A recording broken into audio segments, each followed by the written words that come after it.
Team എല്ലാവർക്കും നമസ്കാരം. എല്ലാവർക്കും ഹൃദയം നിറഞ്ഞ ക്രിസ്മസ് ആശംസകൾ. അപ്പോൾ എല്ലാവരും ക്രിസ്മസിൻ്റെ ഒരുക്കത്തിലാണെന്നറിയാം, ഞാനും ഒരുക്കത്തിലാണ് കേട്ടോ. അപ്പോൾ ഞങ്ങൾ ചിക്കൻ മേടിച്ചിട്ടുണ്ട്, ബീഫ് മേടിച്ചിട്ടുണ്ട്, നമ്മുടെ താറാവ് മേടിച്ചിട്ടുണ്ട്, പിന്നെ ചിക്കൻ ഇട്ട് വെക്കാനുള്ള സാധനങ്ങളൊക്കെ മേടിച്ചിട്ടുണ്ട്, പിന്നെ ഒരു കേക്കും ഉണ്ട് കേട്ടോ. അപ്പോൾ ക്രിസ്മസിൻ്റെ തലേദിവസം അറിയാമല്ലോ, എല്ലായിടത്തും ഭയങ്കര വൈബാണ്. സാധനം മേടിക്കാൻ തന്നെ ക്യൂ നിന്നിട്ടാണ് മേടിച്ചത്.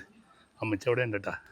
അമ്മച്ചേ, അമ്മച്ചി എന്താണ് സവാള ഉള്ളിയും പൊളിച്ച് വെക്കണേ, അരിഞ്ഞ് നക്ഷത്രം അടിപൊളിയാണല്ലോ. ആരിട്ടതാ അത് കൊച്ചേട്ട ഇട്ടത്?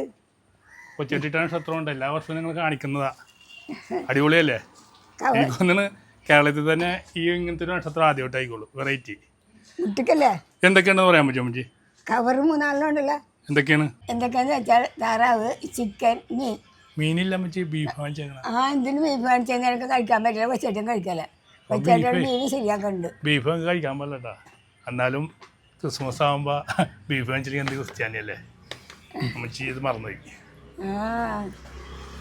അമ്മച്ചിക്ക് എൻ്റെ ക്രിസ്മസ് ആശംസകൾ. എൻ്റെയും ക്രിസ്മസ് ആശംസകൾ. നിന്നെ ദൈവം അനുഗ്രഹിക്കട്ടെ. മറ്റുള്ളവർക്ക് മേടിച്ചു കൊടുത്താ? എല്ലാവർക്കും മേടിച്ചു കൊടുത്തു. കൂടെയുള്ള എല്ലാവർക്കും മേടിച്ചു കൊടുത്തു. ഇപ്രാവശ്യം 18 കേൾക്കാൻ മേടിച്ചത് എല്ലാവർക്കും. അതല്ലേ ഇത് ഈ പാത്രത്തിലുണ്ടേ? പാത്രത്തിലിടണം. ആ തട്ടയിൽ ഉള്ളി ഉണ്ട്. രാജന് കൊടുത്താൽ അത് വടക്കേരിയിലുണ്ട്, വടക്കുവശം. എന്നാണ് കഴിഞ്ഞ കൊല്ലമായിട്ട് താറാവ് കഴിച്ചിട്ടേ ഞാൻ കഴിച്ചിട്ടില്ല. ഞാൻ ചൂടാക്കിയിട്ടും തിരുമ്പാൻ പോയി കരിഞ്ഞു പോയി, തുള്ളി കഴിച്ചില്ല. ചേമ്പ് കുറേ ഉണ്ടല്ലോ അവിടെ. പച്ചളം താപ്പരം മേടിച്ച് കൊള്ളാം. എല്ലാവരും ചിക്കനും ബീഫും പോർക്ക് ഒക്കെ വാങ്ങിച്ചാൽ ഈ പെരുന്നാൾ നമുക്ക് സന്തോഷമായിട്ട് കൂടണം. എല്ലാവരും ഇങ്ങോട്ട് പോരി. നമുക്ക് പാത്രം അടുക്കളയിൽ വടക്കേരിയയിൽ വെച്ചിട്ടുണ്ട്. ഡ്രസ്സ് മാറിയാലോ നന്നായി, അല്ലെ ഇപ്പം പഴുക്കായല്ലേ. ഇതെല്ലാം സൈസാക്കി വെക്കണം കേട്ടോ. ഞാൻ സവാള, ഉള്ളിയൊക്കെ, വെളുത്തുള്ളി. ഇതെന്താണെന്നറിയാമോ? അത് താറാവ്. അത് സൈസാക്കി വെക്ക്. അന്നത്തെ അത്ര ആയിട്ടില്ല താറാവ്. ഞാനേ അവിടെ മുറിച്ച് വന്നില്ല അമ്മച്ചി, രുചി ഉണ്ടായില്ല. ഭയങ്കര തിരക്കായോണ്ടേ മുറിക്കുന്നില്ല. ഇതെന്താണെന്നറിയാമോ? അത് കോഴി. ഇത് നല്ല മസാലയുള്ള കോഴിയാണ് കേട്ടോ. കോഴി ബബ്ബ, നെല്ല് തിന്നരുതേ, നെല്ല് തിന്നാലോ ചത്തുപോകൂലേ. ആ പാട്ട് കേട്ടിട്ടുണ്ടോ അമ്മച്ചി? എൻ്റെ പാടുണ്ട്. ഇവിടെ അടുക്കള പണി നോക്ക്. അപ്പോൾ താറാവായി, കോഴിയായി. ഇതെന്താ?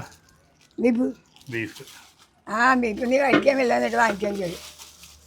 ബീഫായി ഇഷ്ടം ഉണ്ടാക്കി കഴിച്ചു നോക്ക്. അടിപൊളി.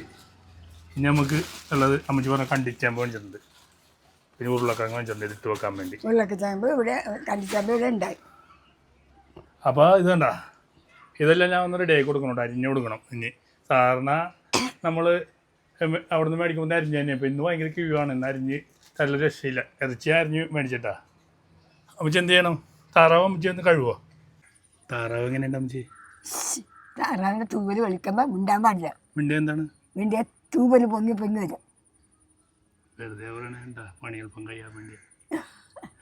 ഒരിക്കൽ കൂടി ഞങ്ങളുടെ ക്രിസ്മസ് ആശംസകൾ. അപ്പോൾ ഞങ്ങളിത് നന്നാക്കിയിട്ടൊന്ന് പല പല കറികളും കൂട്ടാ വർക്കൊക്കെ ചെയ്യും. അതെല്ലാം വെച്ചിട്ട് കാണിക്കണ്ടേ അമ്മച്ചി അവരെ? കാണിക്കണം. അപ്പോൾ എൻ്റെയും അമ്മച്ചിയുടെയും പേരിൽ ക്രിസ്മസ് ആശംസകൾ. അപ്പോൾ പണി തുടങ്ങണേട്ടാ, നല്ല പണിയുണ്ട് ഇനി ഇതിൽ.